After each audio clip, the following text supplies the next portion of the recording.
This is eCoffee with Experts, where marketers and founders share what's actually working in SEO, AI, and digital growth. Grab your coffee and fuel your mind as we chat with top minds about their wins, struggles, and lessons you won't find in a blog post. Brought to you by Digital Web Solutions, we bring real talk to help you grow your business, one episode at a time. Let's get started. Hey, hi everyone. Welcome to your show, eCoffee with Experts. This is your host, Ranmay here. And today we have Alfie, who is the Regional Director at PetLab Co with us. Hey, Alfie, how's it going? Really good. Thank you, Ranmay. Thanks for inviting me. Lovely. Alfie, before we move any forward, why don't you talk us through your journey a bit, how it all started, how's it going, and also a bit about PetLab, how it was formed, what has been the story so far, and we'll take it off from there. Yep. Yeah, incredible. I've been in performance marketing now for almost 20 years, certainly 15, 16 years. Started very much in social media marketing way back when Facebook was fairly new for a brand called General Motors in the motor industry, and have continued to kind of work within performance marketing since then, starting off within specific channel management, like I say, in social media, then kind of moving into broader, more acquisition-focused roles. And that's kind of taken me to where I am today as the regional director of PetLab Co, which is one of the biggest and fastest growing pet supplement brands in the world, with a big focus in the US, but in the last 2 years, really broadening out into Europe and North America, focusing in a number of different health areas for dogs specifically. And we've continued to kind of substantially grow in the UK, Canada, Germany over the last few years, and really double down on our mission over that period, and really quite focusing on paid media predominantly. Mm-hmm. Lovely. And talk us through what is your general take on, how in today's world, in terms of AI, so much of intrusion of AI, how has it helped, or what, are the challenges that you face with all of this AI explosion, especially in the paid search segment? Yeah, it covers quite a bit of ground. So I suppose if we start off with like the creative elements of AI, for a business like ours that, really is constantly thinking about video creative, image assets, etc., it could be quite easy to lean on AI production, right? And we've tried to lean away from that predominantly, not to not be progressive, but because we feel like, especially the way that kind of creative is moving, people are engaging less with more traditional ad formats, and they want to see genuine testimonials, especially in our category, right? Rather than more kind of AI focused, leaning creative. So that's the creative side of it, that we want to really double down on the opposite in many ways, and use AI to our advantage potentially to maybe build frameworks of creative and then build on that kind of organically the way that we always have done. In search, it's interesting, right? Because we're in a category where there's a lot of kind of cold search, people with a lot of curiosity about how to best look after their pet, etc. We want to ensure that we're kind of maintaining and being at the forefront of that at all times. There's general trends that shift within our category on what a pet owner might be looking for, what their concerns are, what their interests are. Much like the human supplement world, maybe a particular ingredient or category that's, search category that's trending at any one moment. So we definitely use AI and the elements in Performance Max to kind of lean in on those as much as possible. I think what we're trying to do more of though now is funnel out and really search for direct engagement with our consumers though, to try and get that human element. There's a lot of things that kind of in our category, especially when you're kind of looking for your pet, that AI still just isn't quite surfacing accurately, that we're still using consumer surveys and consumer outreach and looking at engagement in our ads to make sure we're still maintaining that human element of what we're doing. So we're using a lot of it, I would say, especially with Google and YouTube, like we're still using AI in order to surface kind of creative benchmarking and trends to improve on what we're doing. I'd say that's where we are at the moment as a business. When you stepped into the regional director role at PetLab, what were the first growth levers that you pulled, Alfie? Yeah, so I had a bit of a luxury in this business. Right? Like I said earlier, we're so creative leaning at PetLab, and we're always thinking about how can we communicate to the consumer, how can we better engage with their pain points, that I kind of had a big library of stuff to tap into. My first growth lever was how can I make that more specific to the UK consumer? I think there's loads of stories, isn't there, Ranmay, when you go through LinkedIn on brands that are coming from the US and going across into Europe that kind of miss what does the UK consumer want. So my first growth lever was looking at everything that we had in that, massive bank of creative that was at my disposal, and seeing how we could better tweak that to the UK market. That could be pricing, that could be communication of a problem, that could be use of language, it could be as little as the presentation of some of our content. So that was really the first growth lever, right? To kind of plug into that content engine that we have as a business that really makes us strong. And then second was, looking at the consumer funnels and journeys with my experience of, as a pet owner in the UK, what's the differences between a US pet owner and what they'd be looking for in terms of a product like ours. So if you start, most people are problem aware, but potentially not product aware. That's one thing that the UK and US and globally, they're like in our industry, like for pet supplements, is a common concern. And then it's like, how does the US consumer look for a product like ours? And from a price point perspective, how do they engage? So anecdotally, I'd say in the US, they have a culture of they want to get as much as possible, so buy as much as possible for as little as possible. So it's more of a volume-driven market. In the UK, anecdotally, this is just a joke, not not being wide sweeping. We want to buy as little as possible for as little as possible. So we're more of a sample and trial market than the US has been historically.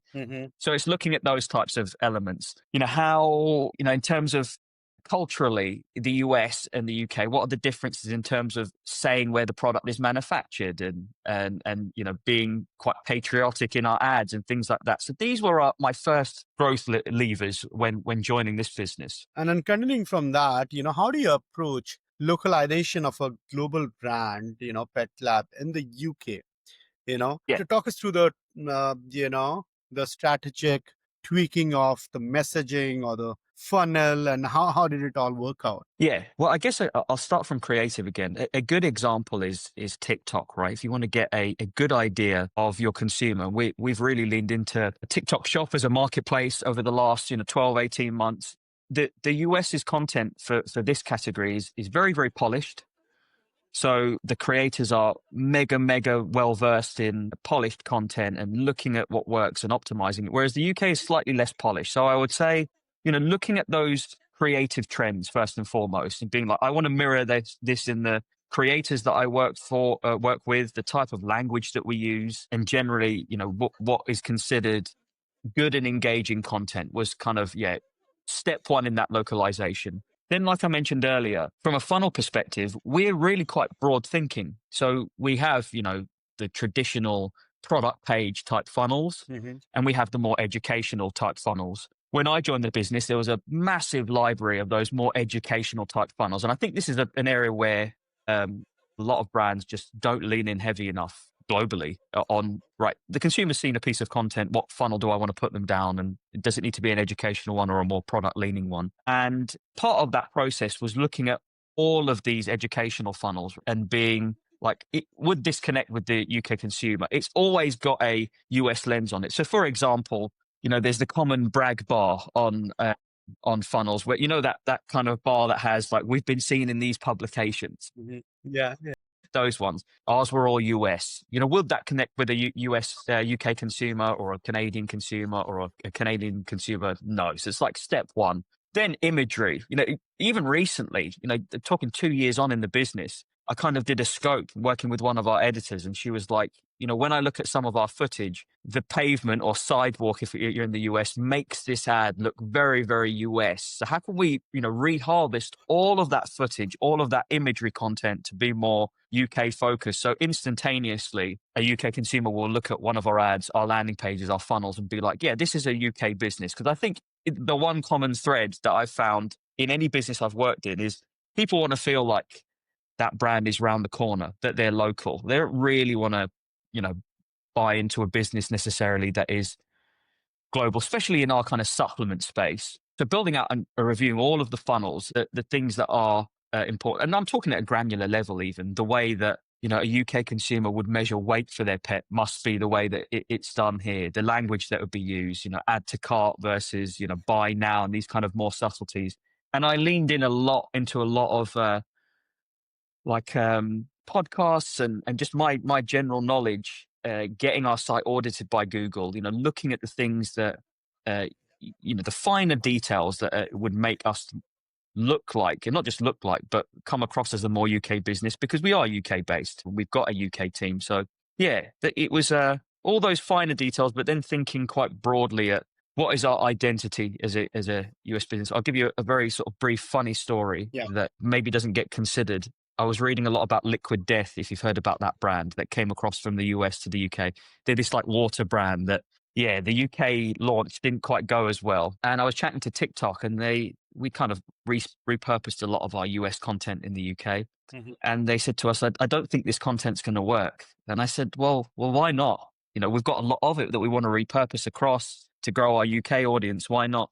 And they said, in the UK, you've got to have a sense of humor. And the US content is a little bit more serious, a little bit more, it doubles down on education, etc. And I thought that was a funny insight, right? Because I've been marketing for nearly 20 years in the UK. It's trying to shift that mentality to, right now, I'm not just thinking about marketing as a whole. I'm thinking about just the UK consumer now and how they will, respond to a piece of content. And they were like, you need a lot more sense of humor to make this work on this particular channel. So it was a really broad range of things that came in that first 6 to 12 months to make a stamp on our identity on, we are a UK business, we are based here. How do we make sure that that's clear in our content, our engagement, our funnels, our buying journeys, even our aftercare, and after sales service with customer care. Now, in the pet wellness segment, right? And there's a lot of, subscription commerce, which is on the boom, right?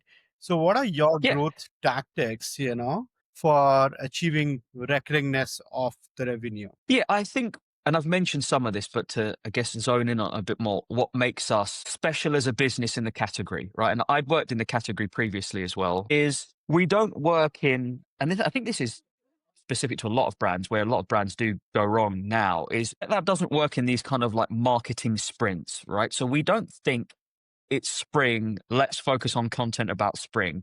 It's summer, let's focus on content there, like a lot of the category does, right? It's almost like there's a force in our category to just talk about the product and nothing else. I think what makes us special in our approach is we are always on. The way that we look at content is we invest in our content. So it's not like I gave this analogy the other day that a lot of brands look at, especially in this space, at their marketing assets like a disposable camera, right? Like they use it and then they throw it away. Like, we're using this for spring, I'll throw it away. I use this for Black Friday, I'll throw it away. Our approach to content is a little bit more like, what are the pain points of that consumer?